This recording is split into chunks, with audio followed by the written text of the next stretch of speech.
everybody. So today is the most anticipated video of the year. This is my best movies of 2021. Make sure you check out over at my Female Film Critics panel. We talked about my top 6 already over there with my friends Manda and Luisa. So you definitely want to check out their picks as well, because there's some really good ones on theirs. You're going to get a little more detail over there than in this video.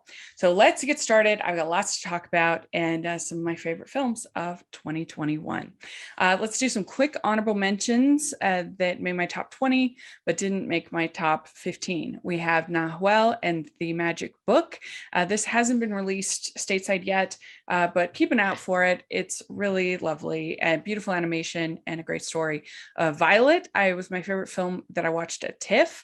I really liked how it got in the head of the lead character and her difficulties with her boss and her relationship with Luke Bracey, who's super dreamy in the movie. And I just thought it was really creative and I enjoyed it.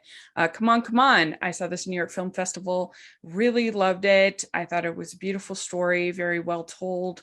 Some of the actual documentary parts weren't my favorite, but other than that, I really liked the relationship between the uncle and the nephew. And that's something I relate to very much because I don't have kids of my own, but I have lots of nieces. So that was cool. Quiet Place Part 2. I was pretty hyperbolic about this when it came out.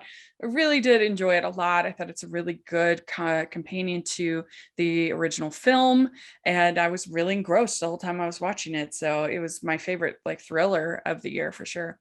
Then 16, I have In the Heights, and I love this movie. I loved the energy. I loved the music. Especially this scene where they're dancing on the apartment wall. I thought that was apartment building. That was really great. So yeah, so many great musicals this year. They couldn't all make the top 15, but I loved In the Heights. So let's talk about the top 15. At 15, I have Free Guy. This is probably my favorite standard blockbuster of the year. I thought it was so charming. I thought it was so funny. It's very romantic. I just really thought it was creative and I enjoyed it. Is this what recreational drugs feel like?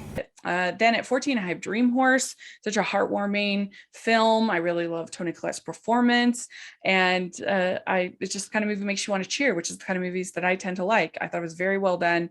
And so there you go. 13, I have West Side Story.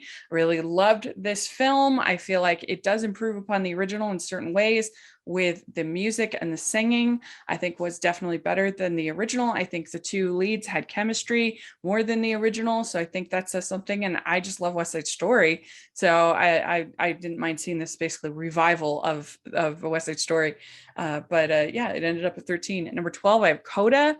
Loved this film. I thought it was so well done. The story of this girl who's in a deaf family, but she is not hard of hearing, and all the relationships are very genuine and real and beautiful.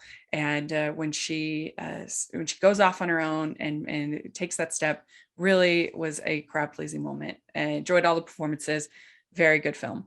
11, I have Luca. I loved this film from Pixar. I prefer it over Soul, which may be controversial, but I just really liked this gentle, sweet story of friendship. I love stories of friendship. Thought the animation was beautiful and it was just a relaxing, pleasant movie. Number 10, I have Together. I loved this movie because there's another movie about friendship and about a platonic friendship that didn't fall into romance, but her having be the surrogate gestational carrier for his baby, and then becoming friends. And Ed Helms and Abby Jacobson, I thought they were just so great together. Had great chemistry. Really liked the script. I've seen it a number of times and did a whole podcast on it over at Hallmarkies podcast. I really loved it. Number 9, I have Cyrano. This is going to be coming to theaters, I think, pretty soon for all of you, so you get a chance to see it. I really loved the songs by The National. They're a little bit hit and miss sometimes, but the ones that really hit for me. And I just loved Peter Dinklage in this role. I thought he did such a good job, and it had so much heart and intensity, and it was such a beautifully made film. I have to go with Cyrano. Number 8, I have Encanto. I love Encanto. I think it's a great film from Disney. It's one of their better ones in the recent years. I love how it told the story of a whole family and not just the lead character, but you really got full arcs from multiple characters. And I really appreciated that. And I really liked the songs, especially We Don't Talk About Bruno, I think was the best song in the movie. It just had such a good beat to it, really fun, and a beautiful animation, beautiful story. I like how all the characters had flaws, weren't perfect, but all came together in the end. At number 7, I have Flea, and I loved Flea. I think that it is such a beautiful story about acceptance and love and tolerance, and it's such a genre defying film, because it can be a foreign film, it can be a documentary, it can be a animated film. Not that animation is a genre, it's a medium, but it can fit into all those different mediums, which is really unique and exciting and original. And I was just so pulling for him by the end. I wanted him to be accepted so bad, and then when he was, it made me so happy. I think it's a great film that uses animation in a whole new way. We've had animated documentaries like Tower before, which I love, but this was a little bit more personal even than that film. So I just thought it was great. At number 6, I have Us Again, which you might say, wow, that's a short. Yes, it is the short, but it was, as far as pieces of film, it was the one of the films that moved me the most for this year. I thought it was absolutely beautiful. I was crying the first time I saw it, and then even after I saw it many times, it still would get to me. I just loved the whole message and the choreography and the music and the animation. I thought it was perfect. I wouldn't change a thing about it.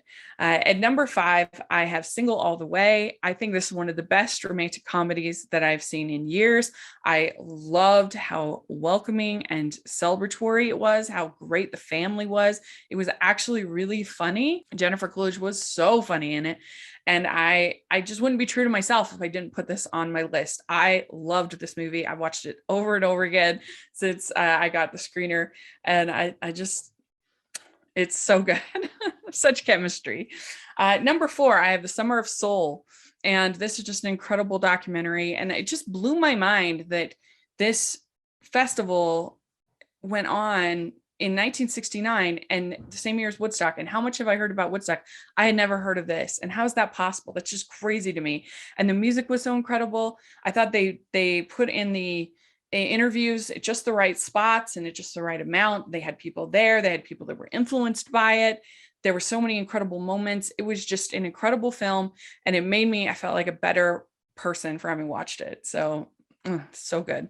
Number 3, I have Belle, and this doesn't come out in the States until January, but I highly encourage you to go seek it out and watch it. It's by Mamoru Hosoda, who's a great anime legend. I think he's an incredible animator, and he was there when we got to see the animations film, and that experience was so amazing. Just the whole vibe in this theater was incredible. But even without that, I think it's just such a beautiful film. The music is amazing. It, takes that Beauty and the Beast story, but then like gives it a modern context and modern edge through being a part of this sort of social media that she's this alternate dimension world that she's in, and she gets to be this other person. So it adds kind of this layer, I think, to the story. And I thought it was just a beautiful take on the story, and I just loved it so much. And number 2, I have The Mitchells versus the Machines, and I loved this movie so much. I've gotten so many people to see it. So the relationship between Katie and her father, and the relationship between Katie and her brother Aaron, was so sweet. I loved that so much. And I just thought it was funny and had something to say, which is hard to find that dimension. And I just loved all of the characters so much. I thought the characters were so well done. And the animation is just beautiful. It had so many layers to it. And it was a great movie that I've watched more than any other film in 2021. And my number 1 is Tick, Tick, Boom, is my favorite movie of 2021. I absolutely loved Tick, Tick, Boom. I just connected with it so much as somebody who's trying to be a creator in my life. And there are people who think what I'm doing is kind of crazy, or why am I wasting my time? And the connection between Jonathan and his character, and that he never really got to see the fulfillment of his potential. He just kept working and working and working, and that was very moving to me. And the way that they combined the performance with the story of Jonathan's life, I thought was so well done and so brilliant, and I was just so invested. And the music is great. I love it. I think Andrew Garfield's performance is incredible. If you look at the actual footage of Jonathan Larson, it is near identical, which I think is just amazing. So I loved Tick Tick Boom. It was my favorite movie of 2021. There you go. That is my favorite movies of 2021. Let me know what your favorites are. I would love to hear your thoughts in the comment section or on Twitter. Please share this video. Please like this video, subscribe to the channel. I appreciate that so much. I also have the merch store, which has some really fun hashtag animation junkie shirts and other items for the movie lover in your life. Please check that out. Also have the Patreon group, which is such an important support for me and everything I do. So please take a look at that. And thank you so much for 2021. It was a great year, and we'll see what's going to happen with 2022. Bye, everyone.